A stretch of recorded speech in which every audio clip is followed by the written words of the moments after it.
యం బ్రహ్మా వరుణేంద్ర రుద్రమరుతస్తున్వంతి దివ్యైస్తవైః వేదైః సాంగపదక్రమోపనిషదైః గాయంతి యం సామగాః ధ్యానావస్థితతద్గతేన మనసా పశ్యంతి యం యోగినో యస్యాంతం న విదుఃసురాసురగణా దేవాయ తస్మై నమః.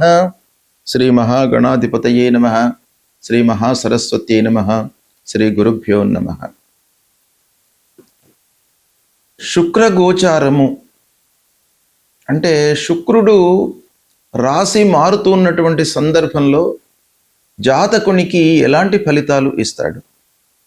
శుక్రుడు శుభగ్రహము కాబట్టి శుక్రుడి యొక్క సంచారము తద్వారా కలిగేటువంటి ఫలితాలు మనకు చాలా ముఖ్యమైనటువంటివి. ప్రతి మనిషి కూడాను జీవితంలో సుఖమయమైనటువంటి ఒక అర్థవంతమైనటువంటి జీవితాన్ని గడపడానికి శుక్రుడి యొక్క అనుగ్రహము అంటే మన జన్మ జాతకంలో శుక్రుడు మంచి స్థానాలలో ఉండడము, గోచార రీత్యా మంచి స్థానాలలో శుక్రుడు సంచరించడము, ఇది చాలా ఆవశ్యకమైనటువంటి విషయం. కనుక శుక్రుడి యొక్క ఫలితం పైన మనము ఫోకస్ పెడదాం. శుక్రుడు ముఖ్యంగా మనకు ఎలాంటి ఫలితాలు ఇస్తాడు జాతకంలో లేదా గోచార రీత్యా సంచరిస్తున్నప్పుడు అనే విషయాన్ని మనం చూసినట్టయితే శుక్రుడు ముఖ్యంగా మనకు సౌఖ్యాన్ని, సంతోషాన్ని, ఆనందాన్ని ఇచ్చేటువంటి గ్రహము. అదేవిధంగా సంతోషము జీవితంలో ఉండాలి అనంటే కొంతవరకు ధనం కూడాను మనకు ప్రాప్తమై ఉండాలి, అంటే సంప్రాప్తం కావాలి. దానికి కూడాను కారకుడు శుక్రుడు, వివాహకారకుడు శుక్రుడు. దాంపత్యము అన్యోన్యముగా ఉండడానికి అన్ని విధాలుగా సహకరించేటువంటి గ్రహము శుక్రగ్రహము. ప్రేమ వ్యవహారాలు, వాహనాల విషయం మూలకంగా మనకు సంతృప్తి జీవితంలో పొందడము, స్త్రీల విషయంలో మనము సంతోషంగా ఉండడము, స్త్రీల మూలకంగా మనకు పనులు నెరవేరడము, విలాసవంతమైనటువంటి జీవితం గడపడము, ఒప్పందాలు చేసుకోవడం, ఆర్థిక ఒప్పందాలు కానివ్వండి, పని విషయంలో ఒప్పందాలు కానివ్వండి, వీటన్నిటికీ కూడాను శుక్రుడు కారకుడు అన్నమాట. అంతేకాకుండా జీవితంలో ఆనందము, శృంగారము, అలంకారము, వ్యాపార విషయంలో లాభాలు, ఇవన్నిటికీ కూడాను కారకుడు శుక్రుడు. అలాంటి శుక్రుడి యొక్క గోచారము ఎలా ఉంది, అన్ని రాసులకు, ద్వాదశ రాసుల వారికి ఎలా ఉంది అనేటువంటి విషయం మనము తెలుసుకుందాం. మకర రాశి వారికి శుక్ర గోచారము ఎలా ఉందో తెలుసుకుందాం. 14 మే 2026 నుండి 8 జూన్ 2026 మధ్యకాలంలో మిథున రాశిలో శుక్రుడు సంచరిస్తున్నాడు. అంటే మిత్రస్థానం లోపల సంచరిస్తున్నాడు శుక్రుడు. మకర రాశికి అధిపతి శని. శని శుక్రుడు మిత్రులు, శుక్రుడు బుధుడు మిత్రులు. ఇలా మనకు ఈ శుక్రుడు, శని, బుధుడు వీళ్ళ మధ్యన సఖ్యత ఉంది. అయితే మకర రాశి వారికి శుక్రుడు మిథునంలో సంచరిస్తున్నాడు గనక 6వ స్థానం అవుతుంది. 6వ స్థానము గోచార రీత్యా ప్రతికూలమైనటువంటి స్థానం. అయితే ఈ ఒక్క స్థానము మూలకంగా మనకు ప్రతికూల ఫలితాలు ఉన్నప్పటికీ ఓవరాల్ కాంబినేషన్ చూసినట్టయితే మీకు మంచి ఫలితాలే ఎక్కువగా కనబడుతున్నాయి. కాబట్టి మనము 6వ స్థానం లోపల సంచారం గనక పోటీతత్వం బాగా పెరుగుతుంది. ఎవరికి? వ్యాపారస్తులకు కానివ్వండి, సెల్ఫ్ ఎంప్లాయ్మెంట్లో ఉన్నటువంటి వాళ్ళకు కానివ్వండి, స్వయం వృత్తిలో ఉన్నటువంటి వాళ్లకు, కళాత్మక రంగంలో ఉన్నటువంటి వాళ్లకు పోటీతత్వం పెరుగుతుంది. అంటే కాంపిటీటర్స్ బాగా ముందుకు వస్తారు. వాళ్ళ మూలకంగా కొన్ని ఇబ్బందులు తలెత్తే అవకాశాలు ఉన్నాయి. అయినప్పటికీ మీరు నిలబడతారు. ఆ కాంపిటీటర్స్తో మీరు నిలబడి విజయాన్ని పొందేటువంటి అవకాశం బాగా కనబడుతుంది. ఇకపోతే పని లోపల ఒత్తిడి ఉంటుంది. శ్రమ ఎక్కువ అయినప్పటికీ ఫలితం చివరికి మీకు అనుకూలంగా లభిస్తుంది. ఇకపోతే శత్రువులపై కొంత మీరు కన్ను వేసి ఉంచాలి. అంటే 6వ స్థానం శత్రుస్థానం, గోచార రీత్యా ప్రతికూలం, మిగతా ఫ్యాక్టర్స్ అనుకూలంగా ఉన్నాయి కాబట్టి కొంత మీరు జాగ్రత్తగా గిట్టని వారితో ఒక కన్ను వేసి వాళ్ళ విషయం మీరు ఆలోచించినట్టయితే మీకు సత్ఫలితాలు పొందేటువంటి అవకాశాలు ఉన్నాయి. కోర్టు వ్యవహారాలలో క్రమేపీ మీకు అనుకూలత చేకూరుతుంది. ఇక పూర్వము తీసుకున్నటువంటి అప్పుల విషయంలో మట్టుకు కొంత జాగ్రత్త వహించాలి. ఆరోగ్యపరంగా నిలకడగా ఉంటుంది, అయినప్పటికీ మీరు శ్రద్ధ వహించాలి. వ్యాయామం చేయడము, ధ్యానము చేయడము, భగవంతునిపై మనస్సు నిలపడము, ఇలాంటివి తప్పకుండా చేయాలి. ఇక ఉద్యోగంలో పోటీ పెరుగుతుంది. సహచరులతో అంటే ఉద్యోగంలో సహ ఉద్యోగులతో కొంత విభేదాలు తలెత్తేటువంటి అవకాశాలు ఉన్నాయి. కాబట్టి మీ పనిలో మీరు నిమగ్నమై ఉన్నట్టయితే కొన్ని విషయాలను మీరు అవాయిడ్ చేయడానికి అవకాశాలు ఉన్నాయి. ఇక వ్యాపారస్తులకు ఖర్చులు బాగా పెరిగే సూచనలు ఉన్నాయి. అనవసరమైనటువంటి వాదనల మూలకంగా కొన్ని ఇబ్బందులు. ఇక స్త్రీల విషయం ఆలోచించినట్టయితే అన్ని రకాలుగా సహాయ సహకారాలు అందుతాయి. కొంత మాటకు కట్టుబడి ఉన్నట్టయితే కుటుంబంలో మీ మాట చెల్లుబాటు అవుతుంది.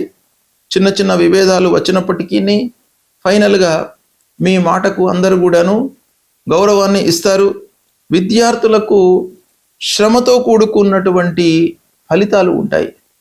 కాబట్టి మీరు కఠోరమైనటువంటి శ్రమ ఈ సమయంలో మీరు చేయాలి. ఇక పోటీ పరీక్షలలో జాగ్రత్తగా ఉండాలి.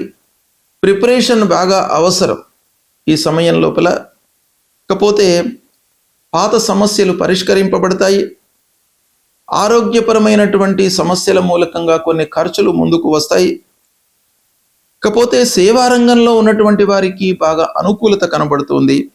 సహనం పాటిస్తే మీకు చాలా సమస్యలు పరిష్కరింపబడతాయి. వాహనముల మూలకంగా జాగ్రత్తలు తీసుకోవాలి. వాహనాలను ఉపయోగించేటప్పుడు వాటి యొక్క వినియోగం మూలకంగా మీకు ఖర్చులు పెరగడము, సమయం వృధా కావడము, ఇలాంటివి గోచరిస్తున్నాయి. ఆర్థిక నియంత్రణ, డబ్బు విషయంలో మీరు కొంత పొదుపుతో అంటే ఖర్చులపై నియంత్రణ అనేటువంటిది చాలా అవసరం ఈ సమయం లోపల.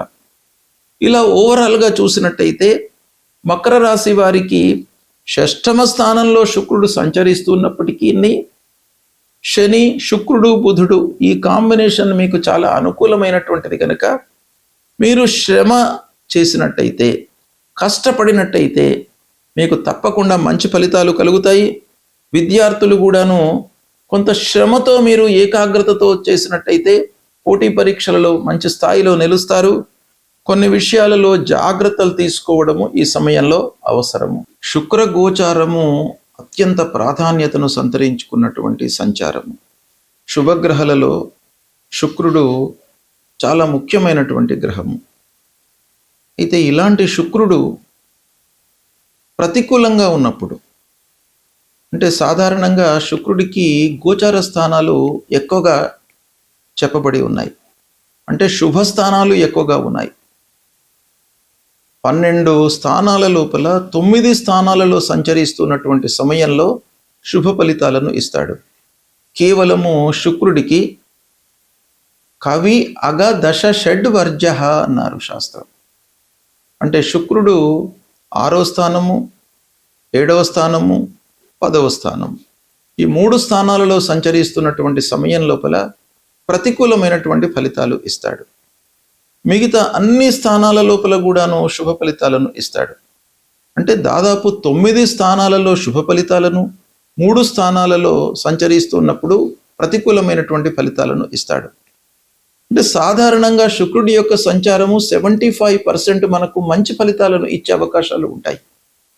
అయితే ఈ స్థానము, గోచార స్థానము ఒకటే కాకుండా రాశి అధిపతి, మన రాశికి అధిపతి ఎవరు, ఈ శుక్రుడు మన రాశికి ఎలాంటి సంబంధం ఉంది, శుక్రుడు ఏ రాశిలో సంచరిస్తున్నాడు, ఈ సంచరిస్తున్నటువంటి సమయంలో ఏదైనా పాపగ్రహ వేద ఉందా, విపరీత వేద ఏదైనా ఉందా, వీటన్నిటిని కూడాను పరిగణనలోకి తీసుకోవాలి. ఓవరాల్గా మనకు ప్రతికూలంగా ఉన్నప్పుడు మనం ఏం చేయాలి? సాధారణంగా 6, 7, 10 ఈ స్థానాల్లో సంచరిస్తున్నప్పుడు మనకు దుష్ప్రభావాన్ని ఇచ్చేటువంటి అవకాశాలు ఉన్నాయి. తద్వారా ఎలాంటి ఫలితాలు వస్తాయి దుస్థానాలలో సంచరిస్తున్నప్పుడు అనంటే ఖర్చులు పెరుగుతాయి, మానసికంగా ఒత్తిడి పెరుగుతుంది, దాంపత్య విషయాలలో కొన్ని ఇబ్బందులు. శుక్రుడు దాంపత్యానికి కారకుడు కాబట్టి మనకు గోచార రీత్యా ప్రతికూలంగా సంచరిస్తున్నప్పుడు భార్యాభర్తలు కొంచెం సహనంతో ఉండాలి. అంటే వాళ్ళ విషయం లోపల కొంత జాగ్రత్త అవసరము. విలాసవంతమైనటువంటి ఖర్చులు పెట్టిస్తాడు కాబట్టి ఆ ఖర్చుల నియంత్రణ కూడాను మనకు అవసరము. అయితే ఇవన్నీ ఉన్నప్పటికీ పరిహారం మనం ఏం చేసుకోవాలి అనేటువంటి విషయం కూడాను ప్రధానమైనటువంటి అంశము.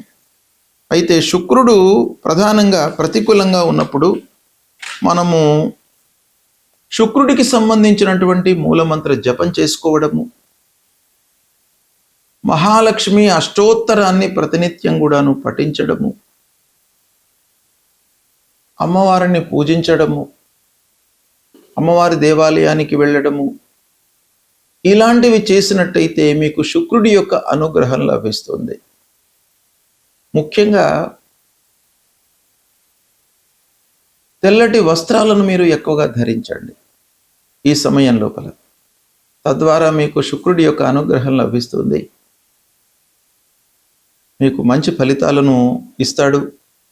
కనుక భగవంతుణ్ణి మనము స్మరించడము, కీర్తించడము, పూజించడము ఈ సమయం లోపల చాలా అవసరము. అది చేయండి. శుక్రుడు మీకు ప్రతికూలంగా ఉన్నప్పటికీ ఆనందమయమైనటువంటి జీవితాన్ని ఇస్తాడు. శుభం.